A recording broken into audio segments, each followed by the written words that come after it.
Grace Washington was 74 years old and running out of time to find her daughter. What she didn't know was that the dying Hell's Angel bleeding on Route 45 held the key to a miracle she'd prayed for her entire life. Lightning split the Texas sky as Grace knelt in the pouring rain beside a twisted Harley-Davidson. Blood pooled beneath the massive biker's head, his Death's Head MC patches soaked crimson in the storm.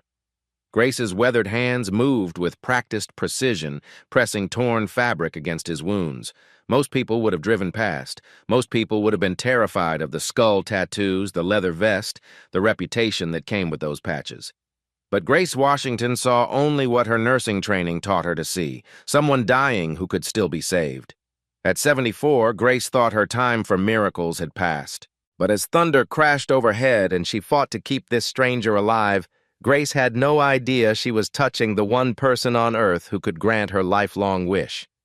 The photograph tucked in his vest pocket, barely visible in the storm, would soon change everything. But 3 days earlier, Grace Washington was facing the reality that some dreams might die with us. Grace opened Washington Flowers at dawn Tuesday morning, the same routine she'd followed for 30 years.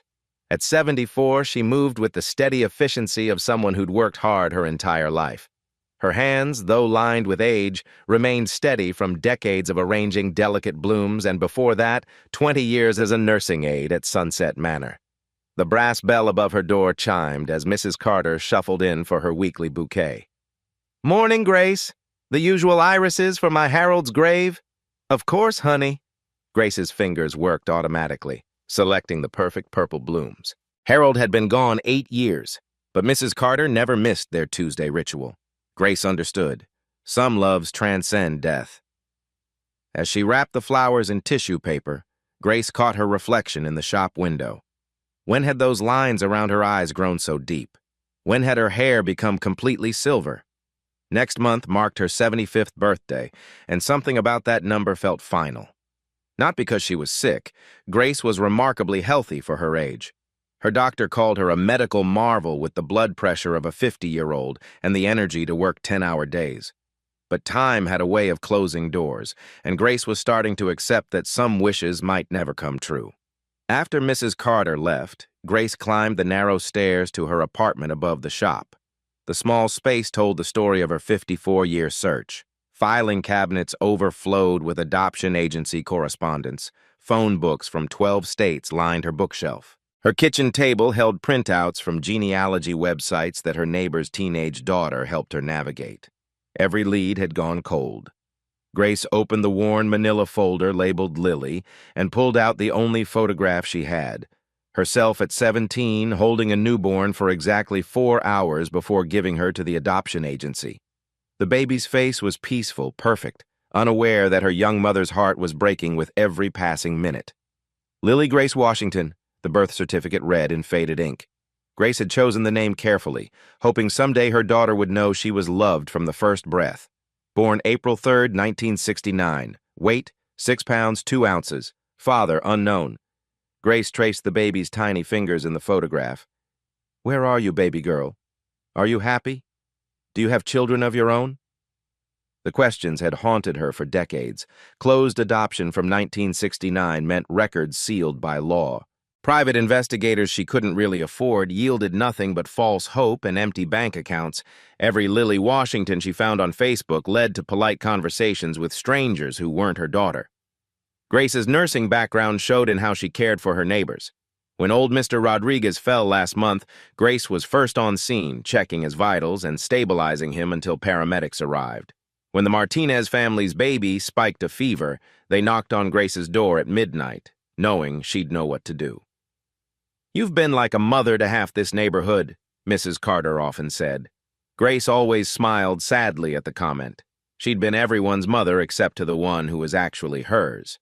20 years at Sunset Manor taught her to handle medical emergencies calmly. She left nursing only when arthritis made lifting patients difficult, but the skills never left her.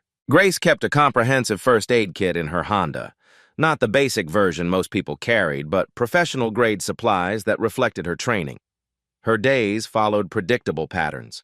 Open the shop at 7, arrange flowers for weddings, funerals, anniversaries, help elderly customers who treated her like family, close at 6, climb upstairs to her small apartment and stare at Lily's photograph until sleep came.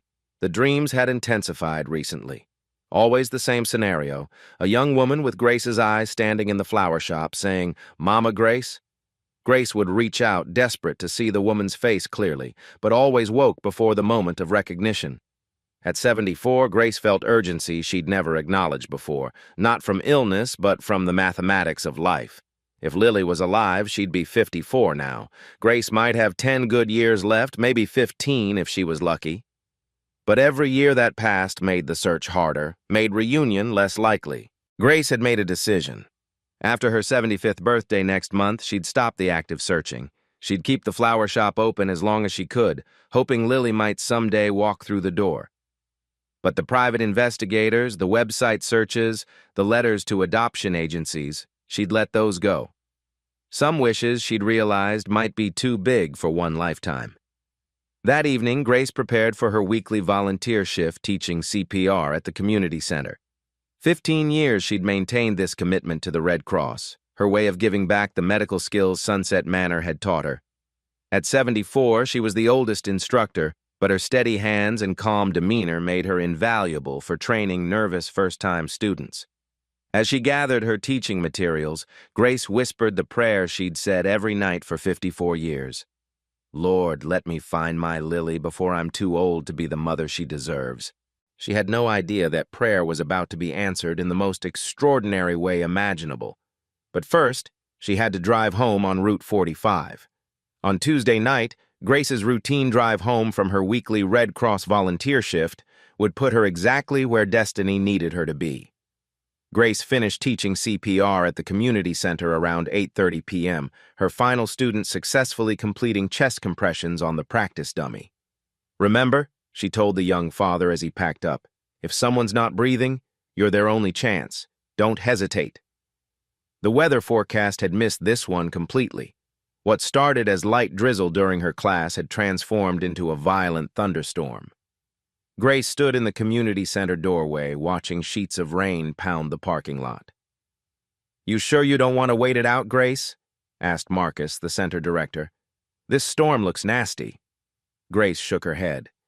"I've driven through worse, honey. Besides, Mrs. Carter worries if I'm out too late." She pulled her jacket tight and hurried to her Honda, the reliable car she'd maintained for 12 years because buying new seemed wasteful when this one ran fine. Route 45 was deserted. Most sensible people avoided this winding back road in good weather, let alone during a storm like this. Grace chose it because it passed the old Baptist church where she'd been baptized at age 8. Something about seeing that white steeple always brought her peace, especially after teaching life-saving skills that reminded her how fragile existence could be. The windshield wipers fought a losing battle against the torrential rain. Grace leaned forward, squinting through the darkness. Visibility dropped to maybe 20 feet. She should have listened to Marcus and waited, but the decision was made now. Lightning illuminated the road ahead in stark, terrifying detail. Grace slammed the brakes, her Honda skidding on the wet asphalt before coming to a stop. Through the storm, she could see the twisted wreckage of a massive Harley-Davidson wrapped around the guardrail. Steam rose from its engine, mixing with the rain in ghostly wisps. 30 feet away, a man in full leather lay motionless on the wet pavement. Grace's nursing training kicked in before fear had time to register. She grabbed her emergency flashlight from the glove compartment and her comprehensive first aid kit from the trunk. The Death's Head MC patches on the man's vest were clearly visible even in the storm. Skull imagery, fierce reputation, the kind of biker most people crossed the street to avoid. But Grace saw only what 20 years at Sunset Manor had taught her to see. Someone dying who could still be saved.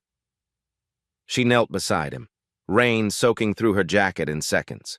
His breathing was shallow but present, pulse weak but detectable. The head wound bled profusely. Scalp injuries always looked worse than they were, but the blood loss was still dangerous. "Sir, can you hear me?" Grace checked his airways, tilting his head slightly to prevent choking. No response. His skin felt cold and clammy, classic signs of shock setting in. Grace estimated he'd been here maybe 10 minutes. Long enough for significant blood loss, but not so long that it was hopeless. She had a window to save him, but it was closing fast. Route 45 was notorious for poor cell reception, and this storm had knocked out what little service existed. Grace pulled out her phone anyway. No signal. She was this stranger's only chance, just like she'd been Lily's only chance 54 years ago when she'd carried her to term despite having nothing. The isolation factor terrified her. This winding road saw maybe 5 cars on a good day. In weather like this, she might be the only person to pass for hours. Grace positioned her Honda with emergency flashers on, creating the only warning for other motorists. But in this storm, few people were driving this route. Grace opened her first aid kit. Not the basic version most people carried, but professional-grade supplies reflecting her medical background. Gauze, pressure bandages, instant cold packs, even a small oxygen canister she kept for elderly neighbors who sometimes needed assistance. The man's condition deteriorated as she worked. His breathing became more labored, pulse weakening. Grace recognized the signs she'd seen too many times at Sunset Manor: shock progressing toward organ failure. Without immediate intervention, he'd die within the hour. At 74, Grace wasn't as strong as she once was, but her nursing experience compensated for physical limitations. She knew how to position her body for maximum leverage, how to conserve energy while maintaining pressure on wounds, how to read vital signs by touch when visibility was poor. As Grace worked, a small photograph fell from the man's vest pocket. Rain immediately threatened to destroy it, so she instinctively protected it without looking closely, tucking it safely inside her own jacket. Something about how carefully it had been positioned suggested it was precious to him, possibly his most treasured possession. "Stay with me, baby," Grace whispered, channeling the same authority she'd used with hundreds of dying residents. "Someone's waiting for you at home, I know they are." The storm intensified around them. Lightning struck nearby, making Grace's position dangerous. Standing water threatened to undermine her footing, but Grace had made her choice. She was settling in for a long fight to keep this stranger alive. In those critical 47 minutes before help arrived, Grace Washington didn't just save a life. She performed a miracle that would echo through both their worlds. Grace's 20 years at Sunset Manor took control of her body and mind. She positioned herself to assess the biker systematically, her movements economical in practice despite the chaos around them. ABCs first: airway clear, breathing shallow but present, circulation weak but detectable. The head wound commanded immediate attention. Grace knew scalp injuries bled dramatically, but this one was genuinely severe. She pulled her largest pressure bandage from the kit, applying steady force with her weathered hands while using her body to shield him from the driving rain. "That's it, honey. Breathe with me," Grace spoke continuously, her voice cutting through the storm with the same calm authority she'd used at hundreds of deathbeds. "In and out. Someone's waiting for you to come home." Minutes 1, 8. Grace worked methodically, checking for additional injuries while maintaining pressure on the head wound. Her fingers found a weak pulse at his wrist, rapid, thready, classic signs of blood loss and shock. No obvious broken bones, but potential spinal injury meant she couldn't move him. The photograph fell from his pocket again. This time, in a brief lightning flash, Grace caught a glimpse of the image, a young black woman's face, someone beautiful and somehow familiar. Grace protected it carefully, sensing its importance to him, though her focus remained entirely on keeping him alive. Minutes 9, 20. His breathing became irregular. Grace recognized the warning signs from her nursing days: brain swelling, increasing intracranial pressure. She made a critical decision, using her folded jacket to slightly elevate his head while maintaining spinal alignment. From her comprehensive first aid kit, Grace retrieved instant cold packs, activating them and applying them strategically to reduce swelling. Her movements showed years of experience managing medical emergencies with limited resources. The storm worsened, but Grace had positioned her Honda to create a windbreak. She opened both doors, using them as shields against the driving rain. Her emergency tarp, spread carefully, created a makeshift shelter that kept both of them relatively dry. Minutes 21:35. Crisis point arrived suddenly. His pulse became barely detectable, breathing stopped for terrifying seconds. Grace's training kicked in with muscle memory that transcended her 74 years. "Don't you dare give up on me," she commanded, positioning herself for CPR. Her small frame fought to compress his massive chest effectively. 12 compressions, checking for response, 12 more. I didn't come this far to lose you now. After what felt like eternity but measured only minutes, he gasped back to life. Grace nearly collapsed with relief but forced herself to continue monitoring his vital signs. Minutes 36:47. Grace maintained her vigil with the patience learned from thousands of long nights at Sunset Manor. She talked continuously, not just to keep him conscious, but because silence felt like surrender. "You've got people who love you," she whispered, adjusting the pressure bandage with steady hands. "I can tell. You take care of that photograph like it's your whole world. They're waiting for you to come home safe." Something about this stranger triggered Grace's deepest protective instincts. Maybe it was how he gripped her hand during semi-conscious moments, like a frightened child seeking comfort. Maybe it was how he tried to protect that photograph even while bleeding and unconscious. Grace found herself humming unconsciously, the same lullaby she'd sung to Lily during those precious 4 hours 54 years ago. The melody seemed to calm him, his breathing steadying whenever she sang.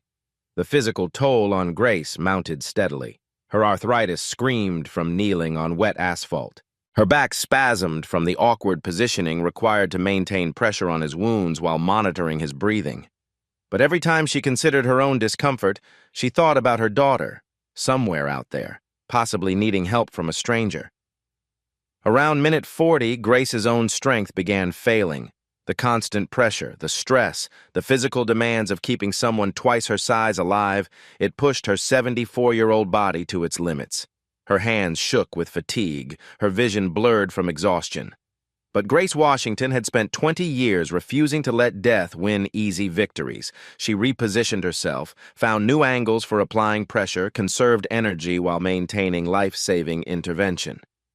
In his final moments of consciousness before help arrived, the biker's eyes focused clearly on Grace's face. Through pain and confusion, something passed between them. Recognition, gratitude, something deeper that neither understood yet. He tried to speak, his voice barely a whisper above the storm. Grace leaned close, her ear near his lips. The words were unclear, but they sounded like, "Thank you, Mama." Something about his tone, the way he said it, stopped Grace's heart for a moment. Not just gratitude, but recognition, as if he'd been waiting his entire life to say those words to her. Emergency sirens finally cut through the storm's roar. Grace had never been so grateful to see flashing lights approaching through the rain. Paramedic Rodriguez jumped from the ambulance, taking in the scene with professional amazement. "Grace, what happened here?" "Single motorcycle accident, approximately 50 minutes ago," Grace reported with clinical precision. "Male, estimated age 70, 75, significant head trauma with blood loss. I've maintained pressure and monitored vitals. He went into shock around minute 20, required CPR at minute 32, responsive to voice but not oriented." Rodriguez stared at her with something approaching awe. "Grace, this is textbook trauma management. You saved his life." As the paramedics took over, Grace stepped back, her body finally allowed to acknowledge its exhaustion. Her arthritis flared, her back screamed, and her hands wouldn't stop shaking. "Grace, you need medical attention too," Rodriguez said, noticing her condition. "What you did tonight, at your age in these conditions, it shouldn't have been physically possible." Grace watched them load the biker into the ambulance, his massive frame looking vulnerable on the stretcher. As they prepared to close the doors, his eyes found hers one more time through the chaos. His gaze held gratitude, but also something else, a look of recognition that puzzled Grace.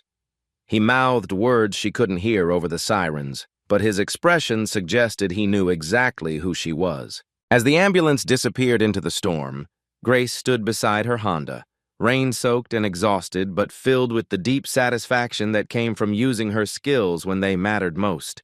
She didn't know she'd just saved the one person who could answer 54 years of prayers. She only knew someone's son was going home alive tonight, and that was enough. The photograph lay on her passenger seat where she'd placed it for safekeeping. She'd give it to the police to return to him. In the dashboard light, she caught another glimpse of the young woman's face and felt that strange sense of familiarity again.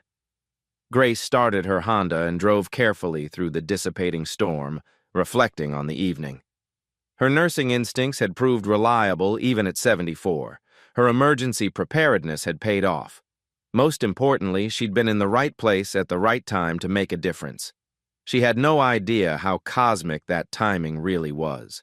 Grace thought her good deed was finished when the ambulance disappeared. She had no idea the Hell's Angel was already planning to change her world forever. Officer Martinez arrived 15 minutes later, his patrol car cutting through the weakening storm. Grace sat in her Honda, hands still trembling from exhaustion and adrenaline. "Grace Washington?" Martinez stepped out, recognizing her immediately. "What happened out here?" "Single motorcycle accident, officer. The rider was badly injured when I found him." Grace rolled down her window, noting how her voice sounded steadier than she felt. Martinez surveyed the twisted guardrail and scattered medical supplies. "Grace, that was incredibly brave. You probably saved that man's life." Grace shrugged, genuinely puzzled by the praise. "I have nursing training. Anyone would have done the same." "No, Grace. Most people would have been too scared to approach a Hell's Angel alone." Martinez pulled out his notepad. "Walk me through what happened." Grace provided a factual account, downplaying her role consistently. 47 minutes of life-saving intervention became keeping an eye on him until help came. "Those death's head patches. That's serious motorcycle club territory.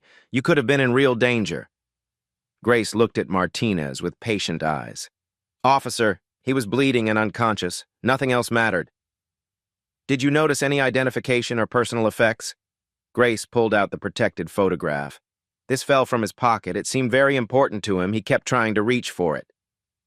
Martinez examined the photo under his flashlight, a young black woman's professional portrait clearly treasured.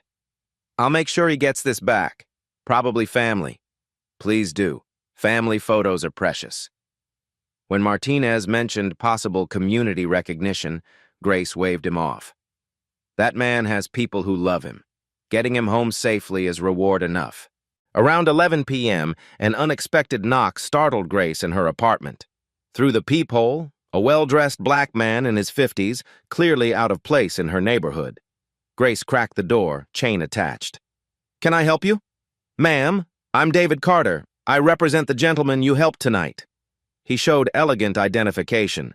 "Death's Head MC, family liaison." "How is he doing?" Grace asked immediately, her nursing focus on patient outcomes. David's face brightened. "Stable, thanks to your medical expertise. Doctors said without immediate intervention he wouldn't have survived." David produced a thick envelope of cash. "The club wants to express gratitude. This covers your medical supplies, clothing replacement, any expenses." Grace saw more money than she'd held in years. "That's thoughtful but unnecessary. I keep supplies for emergencies. Ma'am, the club takes care of people who take care of family." Grace's tone stayed kind but firm. "I didn't help him for payment. I helped because he needed help. Just tell him I'm glad he's safe."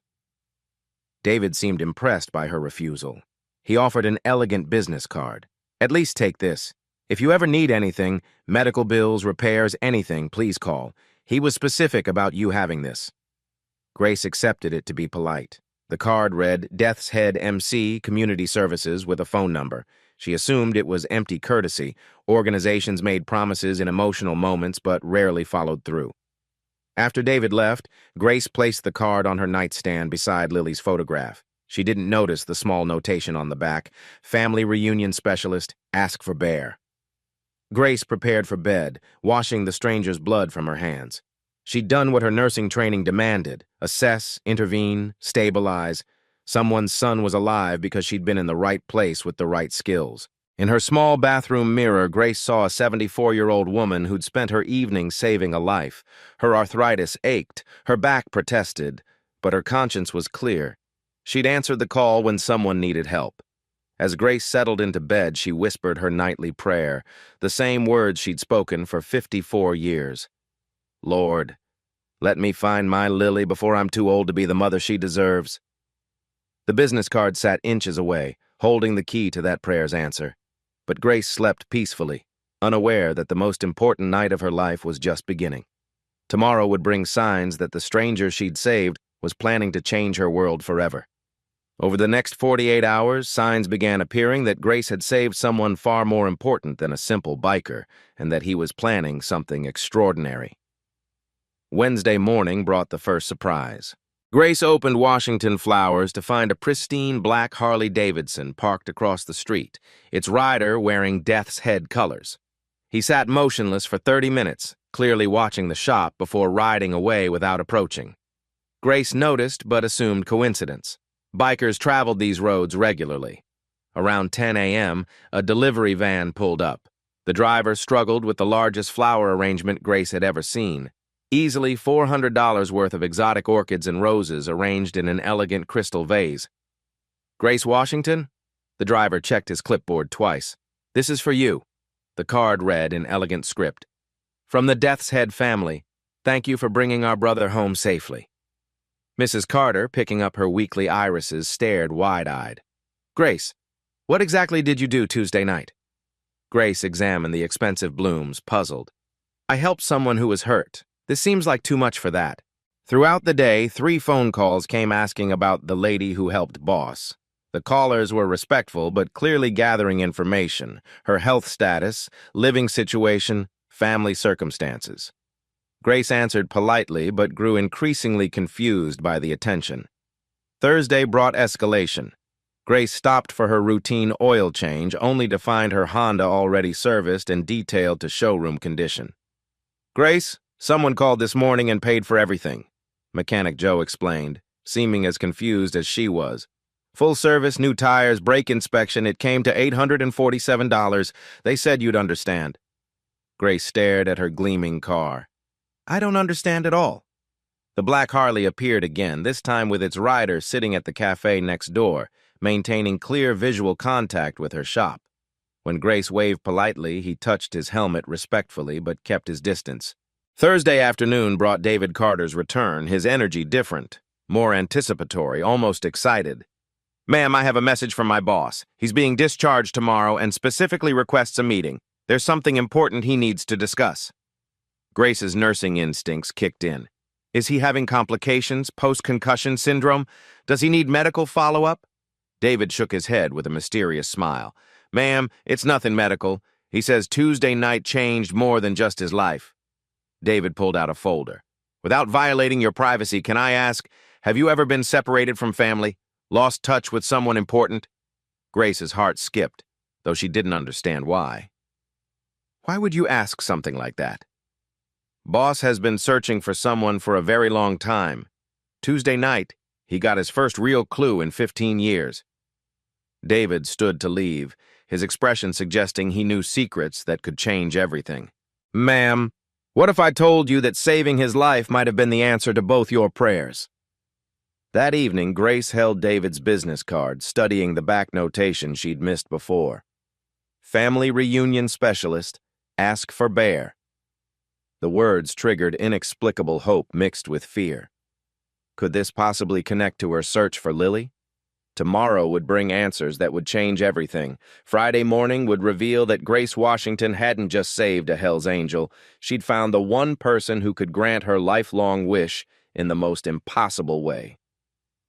Grace arrived at Regional Medical Center clutching David Carter's business card, her mind racing with questions she couldn't articulate. David escorted her through corridors she'd never seen, the VIP wing with private rooms, personal nurses, and security that suggested this patient was far from ordinary. "Ma'am, before we go in," David stopped outside room 314. "I need you to understand something. Boss isn't just any Hell's Angel. He's what we call a family finder." Grace's heart began racing. "A family finder?" David nodded gravely. "Someone whose life mission is reuniting separated families. Boss has been searching for someone for 54 years. Tuesday night, when you saved him, he realized God had sent him exactly who he was looking for." Grace's hand trembled on her purse strap. 54 years. The same amount of time she'd been searching for Lily. David opened the door. "Ma'am, I'd like you to meet Tommy Washington. Most people call him Bear." The transformation was startling. Without blood, leather, and emergency chaos, Grace saw a distinguished black man in his 70s. A clean-shaven face revealed gentle features lined with character. The hospital gown couldn't diminish his natural dignity, and those eyes, kind, intelligent, familiar somehow. "Ma'am," Bear stood respectfully as she entered, "my name is Tommy Washington. I've been looking for you for 54 years. Grace's oxygen caught in her throat. "Looking for me? But how could you possibly—" Then the last name hit her like lightning. "Washington?" Bear pulled out a worn photograph with hands that shook slightly. "This is my adopted daughter, Lily. She was born April 3rd, 1969. Her birth mother was listed as Grace Washington, age 17. The world tilted. Grace stared at a photo of herself at 17, holding a newborn baby during those precious 4 hours before signing adoption papers. The same photograph she'd treasured for 54 years, but taken from a different angle. That's me. That's my baby." Grace's legs gave out. Bear caught her gently, this massive man cradling the elderly woman who'd saved his life. "Grace," Bear's voice broke with emotion. "Lily was my daughter. I adopted her when I was 21, fresh out of the army. She was the light of my life." Grace looked up into his weathered face, seeing past the intimidating exterior to something achingly familiar. "She's alive? My Lily is alive?" Bear's expression shifted, and Grace's nursing experience read the change immediately. She delivered enough devastating news to recognize that look. "Grace, I need to tell you something difficult." Bear helped her to the bedside chair, his massive hands gentle as a nurse's. "Lily passed away 3 years ago. She had breast cancer." Grace's world crumbled, 54 years of hope dying in a single sentence. But Bear continued quickly, urgently. "But Grace, she lived a beautiful, full life. She became a nurse, just like her birth mother's instincts. She married a wonderful man named Robert and had 3 children. She was happy, successful, loved." Bear pulled out a thick scrapbook, pages worn from handling. "This is what I've been carrying for 3 years, Lily's entire life. She made me promise to find you and give you this." Grace opened the scrapbook with trembling hands. The first page showed a toddler taking first steps, then school photos, graduation pictures, nursing school certification, wedding day radiance, 3 beautiful children at various ages. "She became a pediatric nurse at Children's Hospital," Bear explained. "Won awards for patient care. Everyone said she had a gift for making scared children feel safe." Grace traced her daughter's face in the wedding photo. Lily had grown into a stunning woman with Grace's eyes and smile, radiating the kind of confidence that comes from being deeply loved. "Before Lily died," Bear continued, "she made me promise to find her birth mother. She wanted you to know she understood why you made that impossible choice. She wanted you to know she never felt abandoned." Bear pulled out a sealed letter, yellowed with age. "This is for you. She wrote it when the cancer got bad, hoping someday I'd be able to deliver it." Grace's hands shook as she opened the envelope. The handwriting was elegant, educated, confident. "Dear birth mother," she read aloud, "if someone is reading this to you, it means Bear found you. I want you to know I never blamed you for giving me up.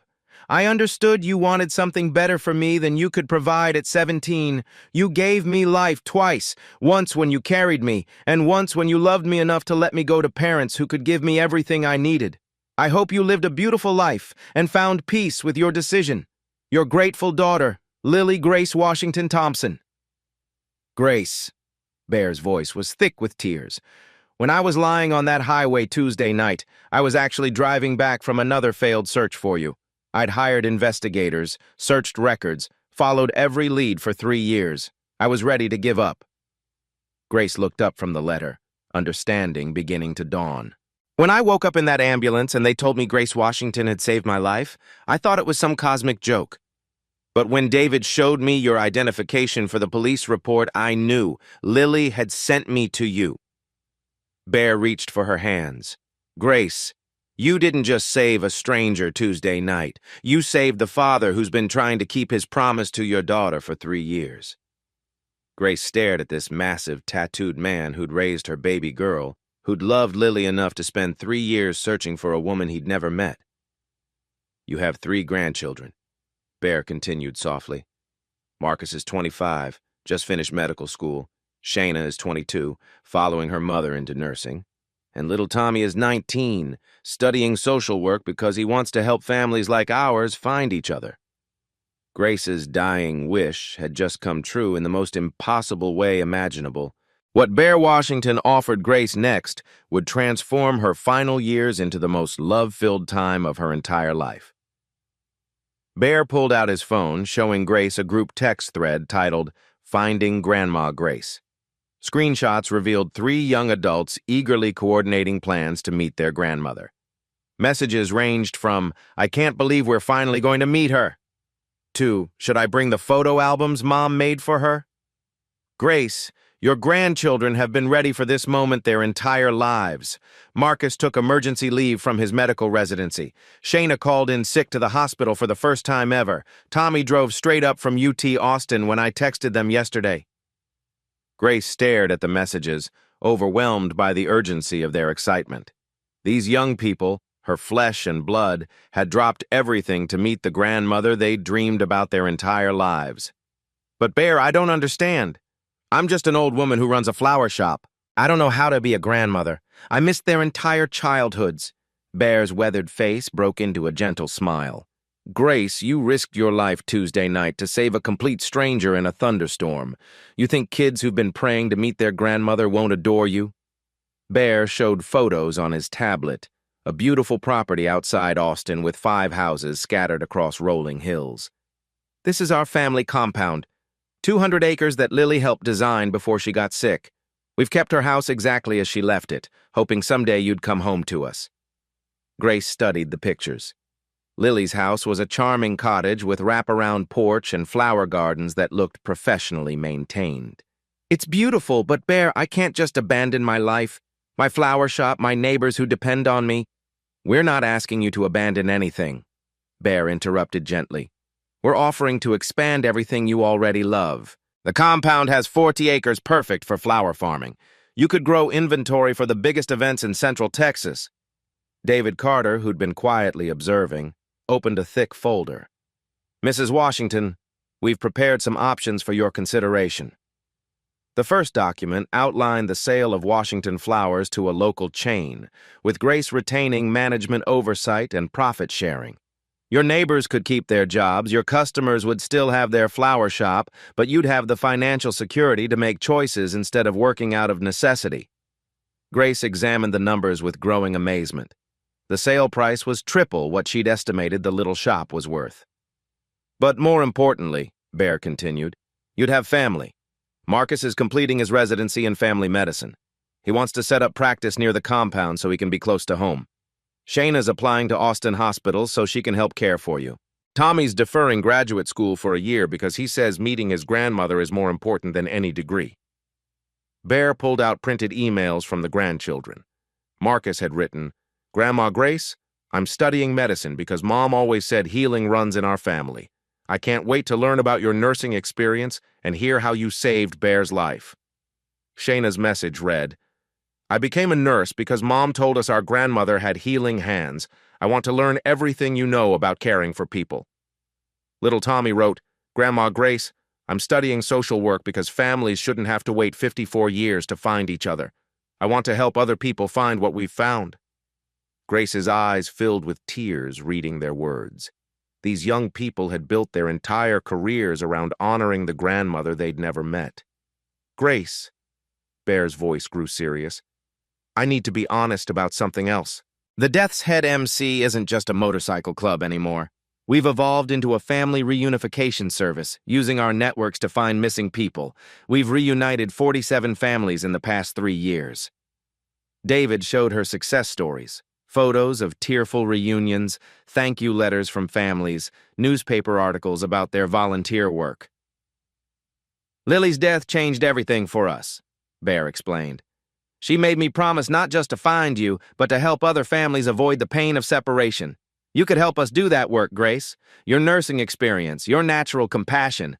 We need someone exactly like you to counsel families through the reunion process."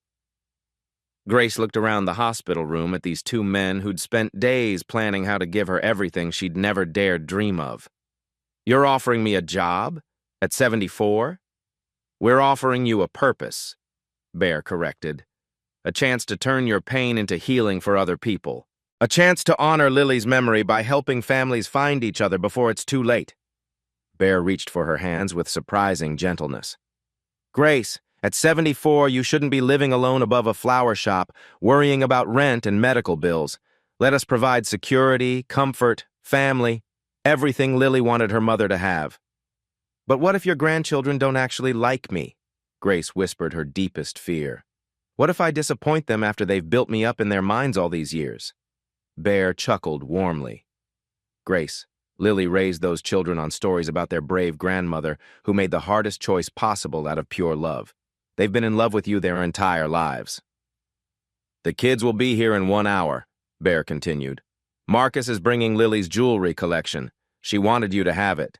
Shayna's bringing photo albums she's made of family history. Tommy's bringing his guitar because Lily told him you used to sing lullabies. Grace stared at this massive, tattooed man who'd somehow become the key to everything she'd prayed for. Are you sure about this, Bear? I'm set in my ways. I might not fit into your family. Bear squeezed her weathered hands. Grace Washington, you are our family. You've been the missing piece for 54 years. We're not asking you to fit in. We're asking you to come home. Grace looked at Lily's photograph one more time, then back at Bear's hopeful face. Then yes, she whispered. Yes to all of it. I want to meet my grandchildren. I want to hear about Lily's life. I want to be the grandmother I never thought I'd get to be. 3 months later, Grace Washington had transformed from a solitary flower shop owner into the beloved matriarch of an extended family, and the miracles were just beginning. Week 1, the reunion. Grace arrived at the compound to find 3 young adults waiting on Lily's porch, each clutching items they'd saved their entire lives to give to their grandmother. Marcus, tall and serious like his mother, held a jewelry box with trembling hands. Shayna, radiant with Lily's bright smile, gripped photo albums she'd created over the years. Tommy, barely 19 with old soul eyes, carried his guitar case. The first embrace lasted 20 minutes. None of them wanted to release the grandmother they'd dreamed about their entire lives. You look exactly like Mom described you, Marcus whispered, studying Grace's face with wonder. You have her healing hands, Shayna added, examining Grace's weathered fingers with reverence. Grandma Grace, Tommy said simply. We've been waiting for you forever. Lily's house welcomed Grace like it had been waiting decades for her return. Every room held evidence of the daughter she'd never known, nursing textbooks, family photos, flower gardens that mirrored Grace's own preferences despite the separation. Month 1, establishing new rhythms. Grace created routines that honored both her independence and her newfound family. Mornings in Lily's garden, learning which flowers her daughter had loved most. Afternoons helped expand the compound's flower cultivation from hobby to business. Evenings with grandchildren who'd rearranged their entire lives to be near her. Marcus deferred his residency to spend a year learning family history. The hospital will wait, he insisted. Grandma Grace won't be here forever, and I've got 25 years of stories to catch up on. Shayna transferred to Austin's Children's Hospital, following her mother's career path while staying close to home. Mom always said nursing was in our blood. I want to learn everything you know about caring for people. Tommy changed universities mid-semester, enrolling at UT Austin to study social work locally. Family reunification is my calling now. I want to help other families find what we found. Month 2. Business transformation. Washington Flowers evolved into Washington Family Farms, with Grace overseeing flower cultivation on 40 acres of compound land. Her expertise in arrangements combined with the Death's Head MC's business networks created opportunities she'd never imagined. Grace insisted on hiring from her old neighborhood. Mrs. Carter became head of customer relations, her gentle manner perfect for wedding consultations. The young mothers from Grace's apartment building found stable employment with benefits their families desperately needed. I always took care of people with whatever I had, Grace told a local reporter. Now I can actually solve their problems instead of just worrying about them. Month 3, the Lily Washington Foundation. Bear officially launched the family reunification service with Grace as president, combining her natural compassion with the MC's nationwide network. Their first major success, reuniting a 68-year-old Vietnam veteran with the daughter he'd never known, existed. Grace's living room became unofficial headquarters for reunion planning, her nursing experience invaluable for managing the emotional intensity of family discoveries. She understood how to guide people through grief, joy, and everything in between. Every family has a story, Grace would tell new clients. Our job is helping those stories find their way home. Community impact expanding. Local media coverage of the Route 45 miracle inspired policy discussions about adoption record accessibility. Grace testified before the state legislature about the medical importance of family history access, her personal story moving lawmakers to consider reform. The Death's Head MC's reputation transformed completely. The community that once crossed streets to avoid them now sought their help finding missing relatives. Their intimidating appearance became an asset when bureaucrats stonewalled searches. The Memorial Garden Project. Construction began on the Lily Washington Memorial Garden at Austin Children's Hospital, designed as a healing space for families facing medical crises. Grace worked with architects to create areas for reflection, hope, and reunion. Lily spent her career helping scared children feel safe, Grace explained at the groundbreaking ceremony. This garden will continue her work even after she's gone. Educational initiatives. Marcus established the Grace Washington Scholarship for nursing students from single-parent families. Shayna created a mentorship program pairing experienced nurses with students interested in family counseling. Tommy developed the first university curriculum focused specifically on adoption and reunion services. 6 months later, the foundation had helped reunite 89 families and counting. Grace's weekly schedule included reunion counseling, garden therapy sessions, and coordination with adoption agencies nationwide. At 74, she was busier than she'd ever been, but purposefully so. Grace's transformation from lonely flower shop owner to family matriarch proved that it's never too late for miracles. Her story inspired hundreds of separated families to resume searches they'd abandoned, believing that if Grace could find family after 54 years, anyone could. I thought my story was ending that night on Route 45, Grace would tell reporters. Turns out it was just beginning. 1 year after Grace Washington saved a dying Hell's Angel, she would prove that some miracles create even bigger miracles. Grace insisted on returning to the exact spot on Route 45 where she'd found Bear 12 months earlier. The anniversary pilgrimage included her 3 grandchildren, 47 Death's Head MC family members, and dozens of families they'd helped reunite. Where twisted metal had once littered the roadside, a small memorial now stood. The granite plaque read, "On this spot, kindness created family." Grace Washington proved that helping a stranger can answer your deepest prayers. I was driving home from teaching CPR that night, Grace told the gathered crowd. I never imagined I was driving toward 54 years of answered prayers. Bear stood beside her, no longer the dying stranger from the storm, but the bridge to everything she'd lost and found. Grandma Grace saved my life that night, Marcus said during the ceremony, now completing his medical residency. But she'd already saved mine just by existing. Shayna, thriving as head pediatric nurse at Austin Children's Hospital, added, Mom always said our grandmother had healing hands. She was right. They healed our whole family. Tommy, leading the university's new Family Reunification Studies program, strummed his guitar. This song's for Grandma Grace, who taught me that home isn't a place. It's people who choose to love each other. The Lily Washington Foundation's impact had grown beyond expectations. 127 families reunited and counting.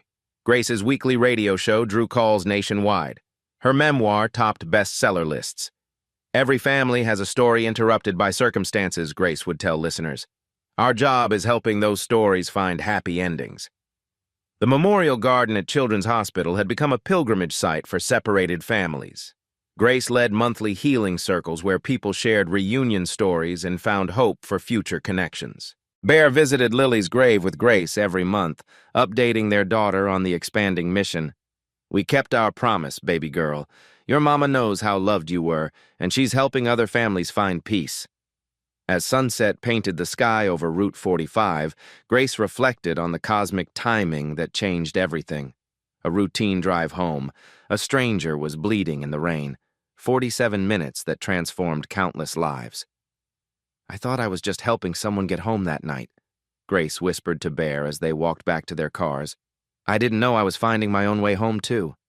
Grace's prayer had evolved from, help me find my daughter, to, help me use this blessing to heal broken families. At 75, her greatest adventures were beginning. The anniversary gathering dispersed slowly, families reluctant to end the celebration. Grace watched them go, marveling at how one act of kindness had created this extended family of hope. Some miracles, she'd learned, are just the beginning of even bigger ones. Grace Washington thought she was just helping a stranger in a storm. She had no idea she was saving the one person who held the key to her lifelong dream. In 47 minutes of kindness, Grace transformed not just 2 lives, but hundreds of families who found each other because of her courage. When was the last time you stopped to help someone, even when it was dangerous or inconvenient? Grace didn't know that Hell's Angel was the answer to her prayers. She helped him because it was right. Every day, opportunities for life-changing kindness surround us. The elderly person who seems invisible, the intimidating stranger who might be someone's miracle. You might be one act of courage away from your own impossible dream coming true. If Grace's story touched your heart, subscribe for more real-life stories of impossible reunions and divine timing. Like this video if you believe miracles happen through kindness, and share it with someone who needs to remember that helping others can heal our own deepest wounds. What act of kindness could you perform today? Tell us in the comments below. Your story might inspire someone else's miracle. At Black Voices Uncut, we don't polish away the pain or water down the message. We tell it like it is because the truth deserves nothing less. If today's story spoke to you, click like, join the conversation in the comments, and subscribe so you'll be here for the next Uncut Voice.